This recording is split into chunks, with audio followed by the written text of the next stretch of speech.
Hello friends, मैं अनीता भास्कर आप सभी लोगों का अपने यूट्यूब चैनल पर स्वागत करती हूँ और आशा करती हूँ आप लोग अच्छे होंगे, स्वस्थ होंगे, सुरक्षित होंगे। अब फ्रेंड्स, मैं एनसीईआरटी जो शुरू की हूँ पढ़ाना अभी, तो उसमें 2 चैप्टर हमारे कंप्लीट हो गए थे। ये तीसरा है, बंधुत्व जाति तथा वर्ग। हमने उसमें हड़प्पा सभ्यता, मोहनजोदड़ो, कृषि, व्यापार, शिल्प आदि सब पढ़ लिया था और हम अब उसके आगे चलेंगे। और जिन लोगों ने पुरानी वीडियो नहीं देखी, वो वीडियो को प्ले लिस्ट में जाकर पुरानी वीडियो देख लें, जिससे कि उनको अच्छी तरीके से जो पहले मैंने टॉपिक पढ़ाया हुआ है वो क्लियर हो जाए। और उसके साथ साथ मैं आपको पढ़ाते के साथ साथ बहुत सारी इंपॉर्टेंट चीजें भी बताती जाती हूँ जो कि इसमें नहीं लिखा है, जिससे आपको बहुत लाभ होगा एग्जाम पॉइंट ऑफ व्यू से। तो चलिए शुरू करते हैं। और वीडियो पसंद आए तो इसे लाइक, शेयर, कमेंट अवश्य करिएगा। ठीक है। पिछले अध्याय में हमने पढ़ा कि लगभग 600 ईस्वी पूर्व से 600 ईस्वी तक, यानी ईस्वी पूर्व और फिर उसके बाद 600 ईस्वी तक के मध्य आर्थिक और राजनीतिक जीवन में क्या हुआ था, अनेक परिवर्तन हुए थे। इनमें से कुछ परिवर्तनों ने समकालीन समाज पर क्या किया था, अपना बहुत अधिक प्रभाव छोड़ा था। जैसे कि उदाहरण के द्वारा मान लीजिए, जो वन क्षेत्र थे, जो वन थे, उनमें क्या हुआ था, कृषि का विस्तार हुआ था, वनों की कटाई धीरे धीरे हुई और उसमें खेती के लिए वह प्रयोग होने शुरू हो गया। इससे जीवन शैली में लोगों के परिवर्तन होना शुरू हो गया था। शिल्प विशेषज्ञों के एक विशिष्ट सामाजिक समूह का उदय हुआ। फिर शिल्प के जो विशेषज्ञ थे उनका भी एक समूह हो गया, वो एक विशिष्ट समूह जो शिल्प के द्वारा, इन सब के द्वारा अपना व्यापार और इन सब कार्यों में परिवर्तन होना शुरू हो गया। संपत्ति के असमान वितरण ने सामाजिक विषमताओं को अधिक प्रखर बनाया। ठीक है। इतिहासकार इन सब प्रक्रियाओं को समझने के लिए प्राय साहित्यिक परंपराओं का उपयोग करते हैं। कुछ ग्रंथ सामाजिक व्यवहार के मानदंड तय करते थे, अन्य ग्रंथ समाज का चित्रण करते थे।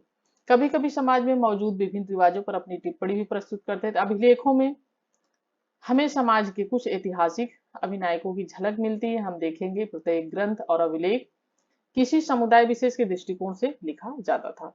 अतः यह याद रखना जरूरी हो जाता है कि ये ग्रंथ किसने लिखा, इसमें क्या लिखा गया और किन कालों के बीच इनकी रचना हुई, किस समय में इनकी रचना हुई, किसने की। ये सब चीजें बहुत ही महत्वपूर्ण होती हैं। इस बात का भी ध्यान देना जरूरी है कि इन ग्रंथों की रचना, जो ये ग्रंथ लिखे गए, इनकी रचना में किस भाषा का प्रयोग हुआ, यानी उनकी भाषा क्या थी। जैसे प्राकृत, ब्राही, संस्कृत, क्या भाषा थी। ठीक है। ये देखिए महाभारत का एक ये चित्र है और महाभारत का एक दृश्य है। मृणमयी मूर्ति कला है, पश्चिम बंगाल में ये मिली है। ठीक है। कहाँ मिली है, पश्चिम बंगाल की है और लगभग 17वीं शताब्दी में। ठीक है। उपमहाद्वीप के सबसे प्रसिद्ध ग्रंथों में एक महाभारत का विश्लेषण करते हुए अपना ध्यान ऐसे विशाल महाकाव्य पर केंद्रित कर रहे हैं जो अपने वर्तमान रूप में 1 लाख श्लोकों से अधिक है।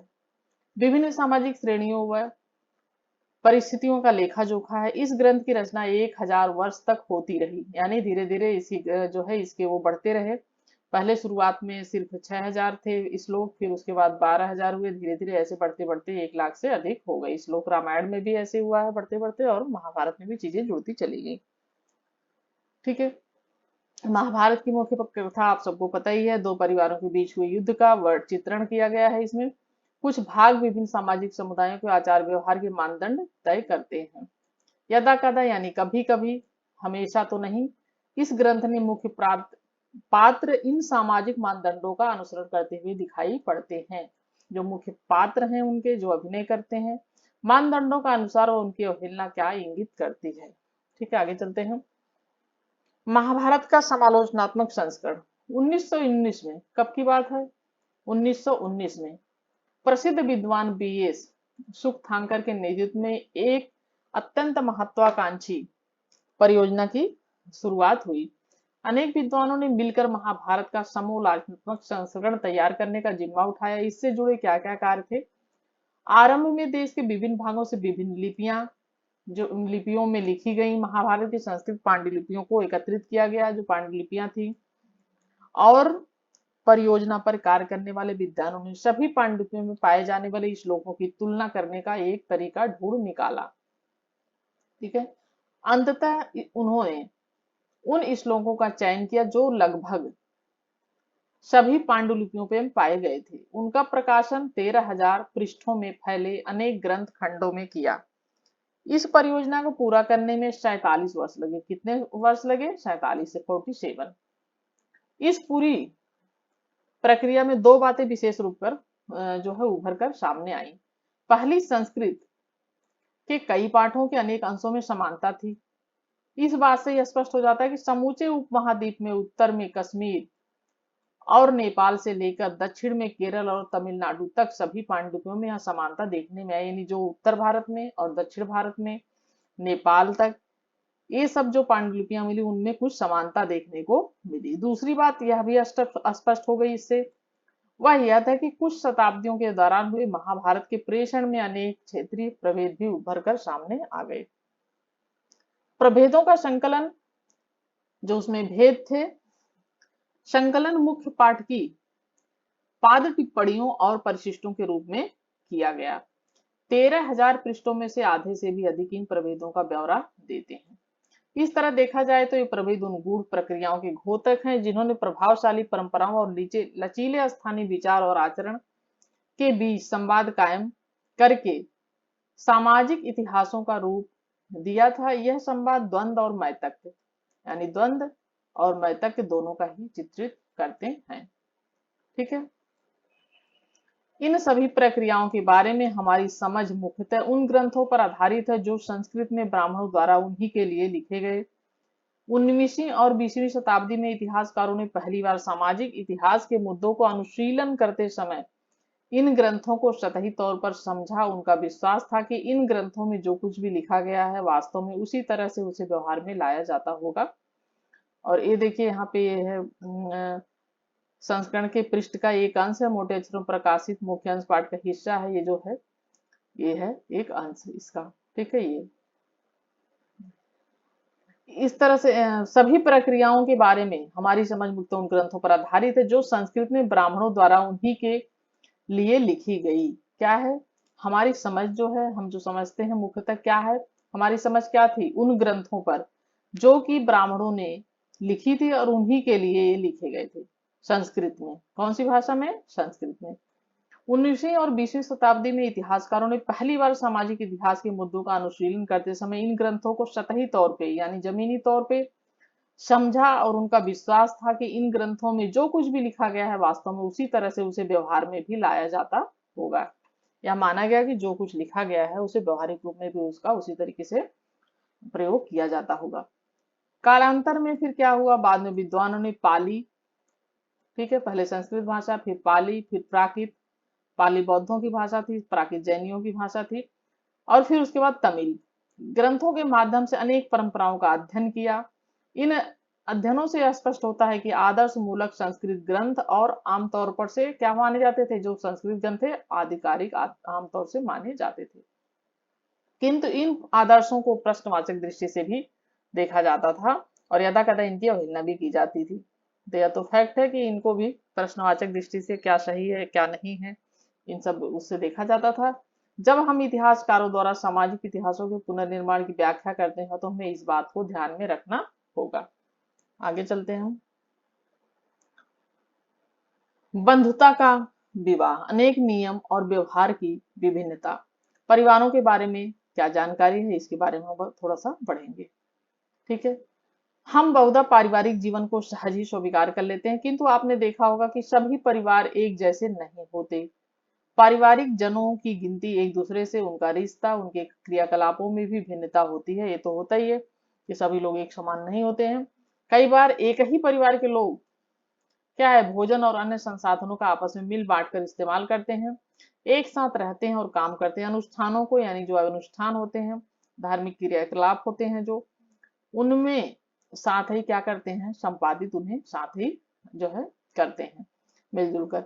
परिवार के एक बड़े समूह का हिस्सा होते हैं जिन्हें हम संबंधी कहते हैं। क्या कहते हैं हम? परिवार को जो आपसी संबंध होता है, उनका रक्त रिलेशन होता है, ठीक है, उनको हम संबंधी कहते हैं। तकनीकी भाषा का इस्तेमाल करें तो हम संबंधियों को क्या कहते हैं? जाति समूह भी कह सकते हैं। पारिवारिक रिश्ते नैसर्गिक होते हैं यानी प्राकृतिक होते हैं, रक्त संबंध माने जाते हैं। जो नैसर्गिक होते हैं, एक दूसरे से रक्त से संबंधित होते हैं, वे पारिवारिक रिश्ते माने जाते हैं। किंतु इन संबंधों की परिभाषा अलग अलग तरीके से की जाती है। कुछ समाजों में भाई बहन, चचेरे मौसेरे आदि से खून का रिश्ता माना जाता है, किंतु अन्य समाज ऐसा नहीं मानते। तो ऐसा होता है कई बार इन्हें खून का रिश्ता मानते हैं और कई लोग ऐसा नहीं मानते हैं। यहाँ पे हम थोड़ा सा देखेंगे परिवार बंधुत्व के लिए प्रयुक्त शब्द क्या था, क्योंकि इस तरीके से चीजें पूछी जाती हैं exam of point of view के, से वेरी इंपॉर्टेंट है। तो संस्कृत ग्रंथों में कुल शब्द का प्रयोग, ये ध्यान रखें एग्जाम में आता है, कुल शब्द का प्रयोग परिवार के लिए हुआ था। कुल शब्द का प्रयोग किसके लिए हुआ था? परिवार के लिए हुआ था। जाति का प्रयोग बांधवों के बड़े समूह, जाति एक मतलब समूह के लिए किया जाता था, कुछ काफी मतलब बड़ा समूह सा जो एक जाति है या होती थी, तो उसके लिए प्रयोग किया जाता था। पीढ़ी दर पीढ़ी किसी भी कुल के पूर्वज इकट्ठे रूप में एक ही वंश के माने जाते थे। पीढ़ी दर पीढ़ी जैसा आज भी होता है कि एक ही कुल के माने जाते हैं कि ये उस कुल के हैं। तो कुल शब्द का प्रयोग परिवार के लिए और जाति का बांधव बड़े समूह के लिए किया जाता था। अब इधर हम चलेंगे, आगे देखेंगे थोड़ा। आरंभिक समाजों के संदर्भ में इतिहासकारों को विशिष्ट परिवारों के बारे में जानकारी आसानी से मिल जाती है, किंतु सामान्य लोगों के पारिवारिक संबंधों को पुनर्निर्मित करना मुश्किल हो जाता है। इतिहासकार परिवार और बंधुत्व संबंधी विचारों का विश्लेषण करते हैं और इनका अध्ययन इसलिए महत्वपूर्ण है क्योंकि इससे लोगों की सोच का पता चलता है। इसका अध्ययन क्यों महत्वपूर्ण है? क्योंकि इससे क्या है, लोगों की सोच का पता चलता है कि लोग क्या सोचते हैं। संभवतः इन विचारों ने लोगों के क्रियाकलापों यानी जो क्रियाकलाप थे उनको प्रभावित किया होगा। इसी तरह व्यवहार ने विचारों पर भी असर डाला होगा। अब हम देखेंगे पितृवंशिक व्यवस्था के आदर्श। क्या हम उन बिंदुओं को निर्दिष्ट कर सकते हैं जब बंधुता के रिश्ते को में परिवर्तन आया? एक स्तर पर महाभारत क्या है, इसी की कहानी मानी जाती है या कहानी है। यह बांधवों को दो दलों, कौन कौन से दल थे, कौरव और पांडव, आप सभी जानते हैं, के बीच क्या हुआ था, भूमि और सत्ता के लिए, राजा बनने के लिए और भूमि के लिए संघर्ष का चित्रण यह प्रस्तुत करता है महाभारत हमारा। दोनों ही दल कुरुवंश से संबंधित थे। दल एक ही परिवार के लोग थे और कुरुवंश से संबंधित, जिनका एक जनपद जो है इसमें दिया हुआ है, प्रशासन था, चित्र है। यह संघर्ष एक युद्ध में परिणत हुआ। इनका संघर्ष एक युद्ध में तब्दील हो गया जिसमें पांडव विजयी हुए थे। इनके उपरांत पितृवंशिक उत्तराधिकार को उद्घोषित किया गया। हालांकि पितृवंशिकता महाकाव्य की रचना से पहले भी मौजूद थी, ठीक है, पहले भी थी मौजूद ऐसा माना जा रहा है, लेकिन महाभारत की मुख्य कथावस्तु ने इस आदर्श को क्या किया और सुदृढ़ बना दिया। पितृवंशिकता में पुत्र पिता की मृत्यु के बाद उसके संसाधनों पर राजाओं की संसद में सिंहासन भी अधिकार जमा सकते थे, कि पिता की जो संपत्ति है, पिता का जो सिंहासन है, उस पर क्या होता था, वो बड़े पुत्र का ही उस पर अधिकार होता था। अगर बड़ा नहीं है तो फिर छोटे पुत्र का अधिकार माना जाता था, ऐसा मान लिया जाता था। अधिकतर राजवंश लगभग 6ठी शताब्दी ईस्वी पूर्व से पितृवंशिकता प्रणाली का अनुसरण करते थे। हालांकि इस प्रथा में विभिन्नता भी पाई जाती है। थोड़ा सा हम ये देख लेंगे पितृवंशिकता का अर्थ क्या है। वह वंश जो परंपरा जो पिता के पुत्र फिर पौत्र प्रपौत्र आदि में चलती है, जैसा कि आज भी होता है ऐसा। मातृवंशिकता शब्द का हम तब इस्तेमाल करते हैं जहां वंश परंपरा माँ से जुड़ी होती है, क्योंकि माँ से बहुत कम जुड़ी हुई पाई गई है, लेकिन कहीं कहीं माना जाता है कि मातृसत्तात्मक परिवार होते थे। ठीक है, ये मानचित्र है, हस्तिनापुर है ये, और कुरु इंद्रप्रस्थ है ये हस्तिनापुर है, गंगा नदी ये बह रही है, और ये सब जो है राज्य और राजधानियां हैं, कौशल, शाक्य, लुम्बिनी, अयोध्या, कुशीनगर, सारनाथ, वाराणसी, ये सब इसमें दिया हुआ है। ठीक है, आगे चलते हैं। कभी पुत्र यानी मातृसत्तात्मक जो परिवार थे, कभी पुत्र न होने पर एक भाई दूसरे को उत्तराधिकारी हो जाता है। यानी कभी कभी क्या होता था, पुत्र के न होने पर एक भाई दूसरे का उत्तराधिकारी हो जाता था। तो कभी बंधु बानव सिंहासन पर अपना अधिकार जमाते थे। कुछ विशिष्ट परिस्थितियों में स्त्रियां, जैसे प्रभावती गुप्त का मैंने पढ़ाया था पिछले उसमें, जब चल रहा था चंद्रगुप्त के बारे में, जब पढ़ाया था, चंद्रगुप्त द्वितीय की पुत्री थी प्रभावती गुप्त, का उपयोग करती थी। तो कभी कभी स्त्रियां भी, लेकिन बहुत कम मिलता है ऐसा पढ़ने में कि स्त्रियां जो है सत्ता का उपभोग करती थी।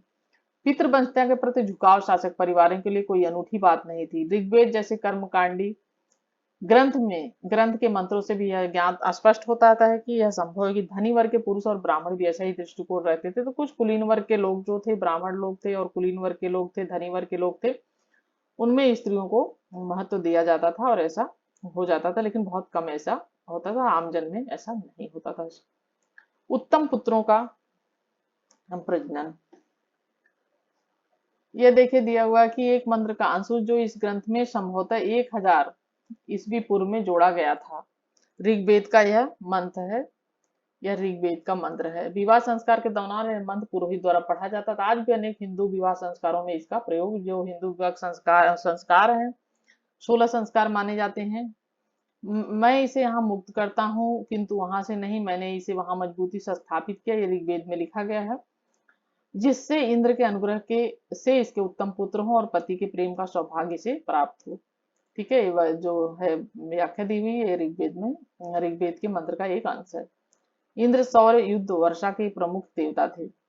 इंद्र जो थे शौर्य और युद्ध और वर्षा, युद्ध वर्षा के एक प्रमुख देवता थे इंद्र। किसके देवता थे? शौर्य, युद्ध और वर्षा के। यहाँ और वहां से तात्पर्य पिता और पति के गृह से है। ठीक है, जो यहाँ और वहां का प्रयोग किया गया है, इसमें यहाँ ये और इसमें वहां, तो ये क्या है, इसका तात्पर्य पिता और पति से है। ठीक है, आगे चलते हैं। स्वजन के मध्य लड़ाई क्यों हुई? यह उद्धरण संस्कृत महाभारत के आदि पर्व प्रथम अध्याय से है और कौरव पांडव के बीच हुए संघर्ष का चित्रण करता है। कौरव जो धृतराष्ट्र के पुत्र थे और पांडव जो उनके बांधव जन थे, यानी उनके भाई के पुत्र थे। चूंकि धृतराष्ट्र धृतराष्ट्र नेत्रहीन थे, अतः उनके अनुज पांडु जो थे, पांडु हस्तिनापुर के सिंहासन पर आसीन थे। धृतराष्ट्र बड़े थे और पांडु जो थे वो छोटे थे।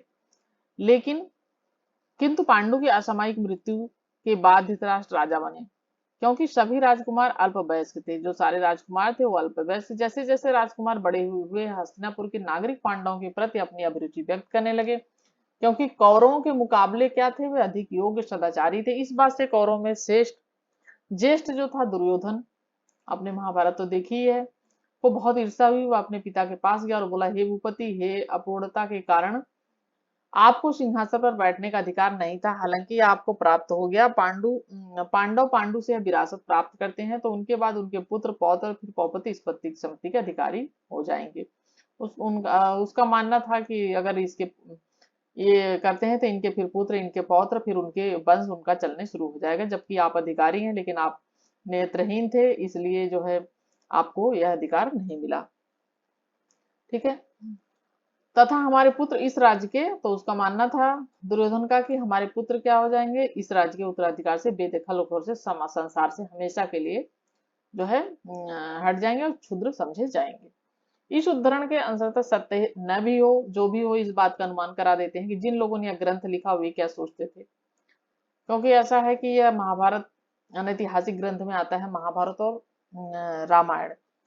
ऐसा माना जाता है कि यह स्वरचित है, लिखा गया है, और क्या सही है, बहुत सारी चीजें इसमें बिल्कुल फैक्ट नहीं कही जा सकती, और धीरे धीरे उनके जो है वो भी बढ़ते चले जा रहे हैं। तो इसमें काफी अतिशयोक्ति भी मानी जा सकती है। ठीक है, विवाह के नियम। विवाह के नियम में हम देखते हैं, जहां पितृवंश को आगे बढ़ाने के लिए पुत्र महत्वपूर्ण थे, वहां इस व्यवस्था में पुत्रियों को अलग तरह से देखा जाता था। तो पुत्रों को तो बहुत महत्व दिया जाता था प्राचीन काल में, लेकिन पुत्रियों को महत्व बिल्कुल नहीं दिया जाता था, और उन्हें पैतृक संसाधनों पर उनका कोई अधिकार भी नहीं था। ठीक है, अपने गोत्र से बाहर उनका विवाह कर देना ही अपेक्षित था। इस प्रथा को बहिर्विवाह पद्धति कहते थे। अपने गोत्र यानी गोत्र में विवाह नहीं किया जाता था, उन्हें अपना परिवार समझा जाता था, रक्त संबंधी समझा जाता, तो बहिर्विवाह उनका बाहर के गोत्र में विवाह किया जाता था। इसका तात्पर्य था कि ऊंची प्रतिष्ठा वाले परिवारों की कम उम्र की कन्याओं और स्त्रियों का जीवन बहुत सावधानी से नियमित किया, जिससे उचित समय और उचित व्यक्ति से उनका विवाह किया जा सके। इसका प्रभाव यह हुआ कि कन्यादान अर्थात विवाह में कन्या की भेंट को पिता का महत्वपूर्ण धार्मिक कर्तव्य माना जाने लगा। नए नगरों के उद्भव से क्या हुआ? सामाजिक जीवन अधिक जटिल हुआ। वहां पर निकट और दूर से आकर लोग मिलते थे और वस्तुओं की खरीद फरोख्त के साथ ही इस नगरीय परिवेश में विचारों का भी आदान प्रदान होता था। संभवतः इस वजह से आरंभिक विश्वासों और व्यवहारों पर प्रश्न चिन्ह लगाए। इस चुनौती के जवाब में ब्राह्मणों ने समाज के लिए विस्तृत आचार संहिताएं तैयार की। ब्राह्मणों को इन आचार संहिताओं का विशेष पालन करना होता था। किंतु बाकी समाज को भी क्या होता था, इनका अनुसरण करना होता। जैसा ब्राह्मण करते थे उन आचार का, उन संहिताओं का अनुसरण इन्हें भी करना पड़ता था। लगभग 500 ईस्वी पूर्व से इस मानदंडों का संकलन धर्मसूत्र व धर्मशास्त्र, क्या धर्मसूत्र और धर्मशास्त्र, नाम ध्यान रखिए, नामक संस्कृत ग्रंथों में किया गया। ठीक है, वेरी इंपॉर्टेंट जो है ये है। इसमें सबसे महत्वपूर्ण मनुस्मृति थी। सबसे महत्वपूर्ण क्या मानी जाती है, मनुस्मृति मानी जाती है, जिसका संकलन लगभग 200 ईस्वी पूर्व से 200 ईस्वी के बीच हुआ। मैंने पहली वीडियो में भी आपको बताया है, 185 ईस्वी पूर्व में पुष्यमित्रम का जो मनु था वो था दरबारी कवि था और उसने इसकी रचना की है, मनुस्मृति की। ठीक है, 185 ईस्वी में तो ये माना जाता है। ठीक है, हम थोड़ा सा पीछे चलते हैं, थोड़ा सा हमारा ये जरा सा हम इसके बारे में देख लें। विवाह के प्रकार। अंतर्विवाह के वैवाहिक संबंध कानून के मध्य समूह के मध्य ही होते थे। यह समूह एक गोत्र, कुल अथवा जाति या फिर एक ही स्थान पर बसने वालों का हो सकता था। बहिर्विवाह गोत्र से बाहर विवाह करने को कहते थे। बहुपत्नी प्रथा, एक पुरुष की अनेक पत्नियां, यह प्रथा प्रचलित थी, होने की सामाजिक परिपाटी मानी जाती थी स्त्रियां। बहुपति प्रथा एक स्त्री के अनेक पति होने की पद्धति है। ठीक है, बहुपत्नी भी और बहुपति भी, जैसा कि महाभारत में आपने देखा था कि द्रौपदी के 5 पति थे, तो यह है बहुपति प्रथा। लेकिन ऐसी प्रथाएं बहुत ही कम मिलती हैं। ठीक है,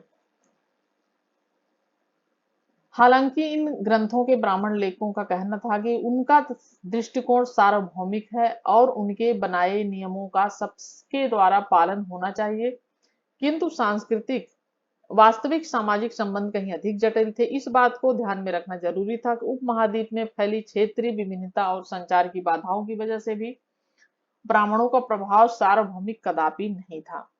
दिलचस्प बात यह है कि धर्मसूत्र और धर्मशास्त्र विवाह के 8 प्रकारों को अपनी स्वीकृति देते हैं।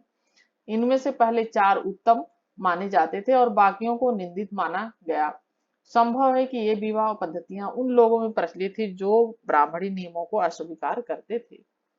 थोड़ा सा हम ये देखेंगे विवाह के 8 प्रकार जो प्रचलित थे, क्योंकि एग्जाम में ये पूछे जाते हैं। 8 प्रकार कौन से थे।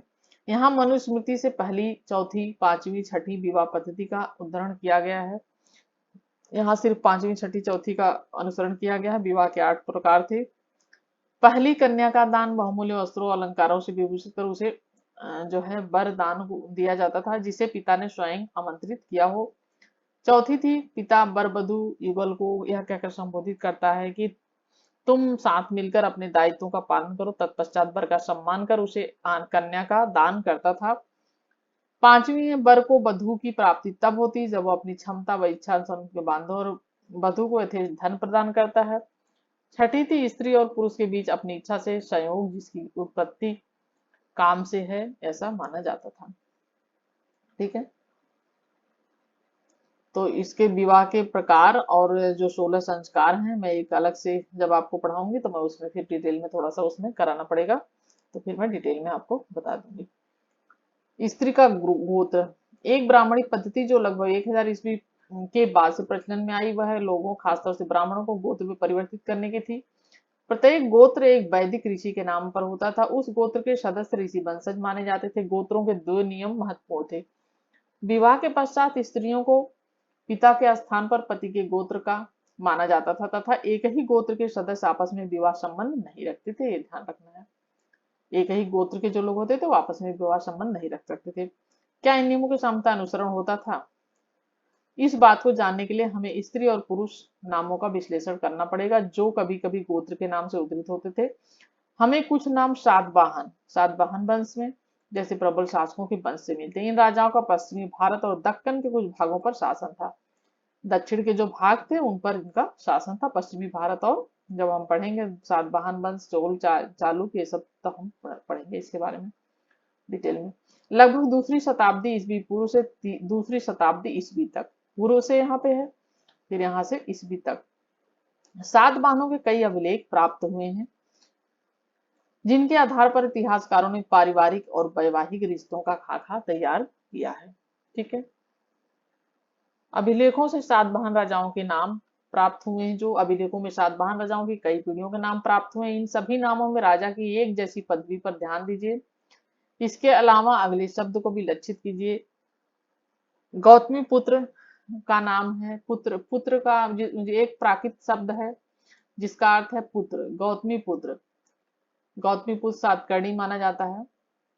यह है राजा गौतमी पुत्र श्री सातकर्णी। राजा वसती पुत्र, यह है श्री पुलुमावी। पुलुमावी या पुलुमावा बोला जाता है इसे। राजा गौतमी पुत्र स्वामी श्रीयन सातकर्णी था ये। राजा मधारी पुत्र स्वामी जो है सक्सेन। राजा हरित पुत्र चरतपन सातकर्णी। राजा हरित पुत्र बिनौकद और चतुकुलानंद सातकर्णी। राजा गौतमीपुत्र श्री विजय सातकर्णी। तो ये सब ये जो है इनकी पीढ़ियों और राजाओं के नाम है। ठीक है।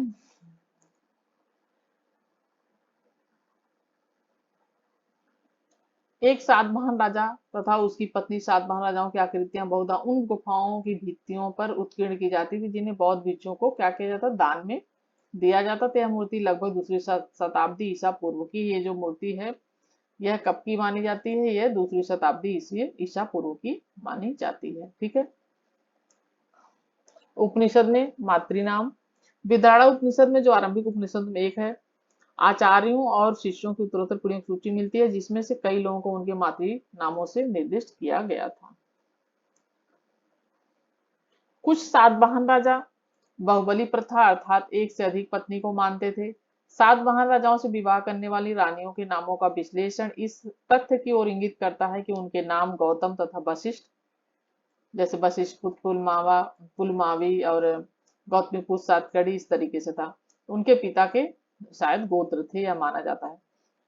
इससे प्रतीत होता है कि विवाह के बाद भी अपने पति कुल के गोत्र को ग्रहण करने की अपेक्षा, जैसा ब्राह्मणी व्यवस्था से अपेक्षित था, उन्होंने पिता का गोत्र नाम ही कायम रखा। यह भी पता चलता है कि कुछ रानियां एक ही गोत्र से थीं। यह भी माना जाता है कि कुछ जो रानियां थी वो एक ही गोत्र से थी। बहिर्विवाह पद्धति यानी गोत्र से बाहर विवाह करना के विरुद्ध नियमों के विरुद्ध था। यह उदाहरण एक वैकल्पिक और अंतर्विवाह पद्धति अर्थात बंधुओं से विवाह संबंध को दर्शाता है जिसका प्रचलन दक्षिण भारत के कई समुदायों से है। बांधव में चचेरे ममेरे आदि भाई बहन जो होते थे वो बांधव कहलाते थे। साथ जोड़े गए विवाह संबंधी की वजह से एक सुगठित समुदाय उभर पाता था। संभवतः उपमहाद्वीप के और भागों से अन्य विविधताएं भी मौजूद थी किंतु उनके विशिष्ट ब्यौरे को पुनर्निर्मित करना संभव नहीं हो पाया है। माता की सलाह महाभारत में उल्लेख मिलता है कि जब कौरवों और पांडवों के बीच युद्ध असंभावी हो गया तो गांधारी ने अपने ज्येष्ठ पुत्र दुर्योधन से युद्ध न करने की विनती की थी। शांति की संधि करके तुम अपने पिता मेरा तथा अपने शुभेच्छकों का सम्मान करोगे। विवेकी पुरुष जो अपनी इंद्रियों पर नियंत्रण रखता है वहीं अपने लक्ष्य की रखवाली करता है। लालच और क्रोध आदमी को लाभ से दूर खदेड़ कर ले जाते हैं, इन दोनों शत्रुओं को पराजित कर जाता है। राजा जो है समस्त पृथ्वी को जीत सकता है। ये पुत्र, हे पुत्र तुम विवेकी और वीर पांडवों के साथ सानंद यानी उनके साथ आनंद के साथ इस पृथ्वी का भोग करोगे, ऐसा कहती है। युद्ध में कुछ भी शुभ नहीं होता, ना धर्म ना अर्थ की प्राप्ति होती है। यानी युद्ध में तो कुछ भी जो है शुभ अच्छा कुछ भी नहीं माना जाता है, ना ही धर्म माना जाता, ना ही धन की प्राप्ति होती है, ना ही प्रसन्नता मिलती है क्योंकि बहुत लोग मारे जाते हैं तो उससे प्रसन्नता का भी अनुभव नहीं होता है। यदि हम जीत भी गए तो भी युद्ध के अंत में सफलता मिले यह भी जरूरी नहीं, सफलता मिले यह भी आवश्यक नहीं है। और अपने मन को युद्ध में लिप्त मत करो। दुर्योधन ने माँ की सलाह नहीं मानी, वह युद्ध में लड़ा और हार गया। ठीक है। क्या माताएं महत्वपूर्ण थी? हमने जो पढ़ा अभी सातवाहन राजाओं को उनके मातृ नाम से भी जाना जाता था या चिन्हित किया गया जाता था। इससे प्रतीत होता है कि माताएं महत्वपूर्ण थी किंतु किसी भी निष्कर्ष पर पहुंचने पहले हमें सावधानी बरतनी हुई। सातवाहन राजाओं के संदर्भ में हमें ज्ञात है कि सिंहासन का जो उत्तराधिकार था वो पितृवंशिक होता था। ठीक है। यह महाभारत के देशों के सबसे प्राचीन मूर्ति चित्रों में से एक है। ये जो है यह मिट्टी की मूर्ति अहिच्छत्र, कहाँ पे अहिच्छत्र है, ये पॉइंट ध्यान रखें। अहिच्छत्र कहाँ पे है? उत्तर प्रदेश में। ये एक मंदिर की दीवार का उत्कृष्ट जो लगभग 5वीं शताब्दी ईस्वी का है। कब का है? 5वीं शताब्दी ईस्वी की ये जो है। ठीक है। तो फ्रेंड्स आज के लिए इतना ही, और कल हम फिर आगे पढ़ेंगे इसमें सामाजिक विषमताएं वर्ण व्यवस्था के दायरे से उससे परे नेक्स्ट वीडियो में। तो चलिए आज के लिए इतना ही। Thank you.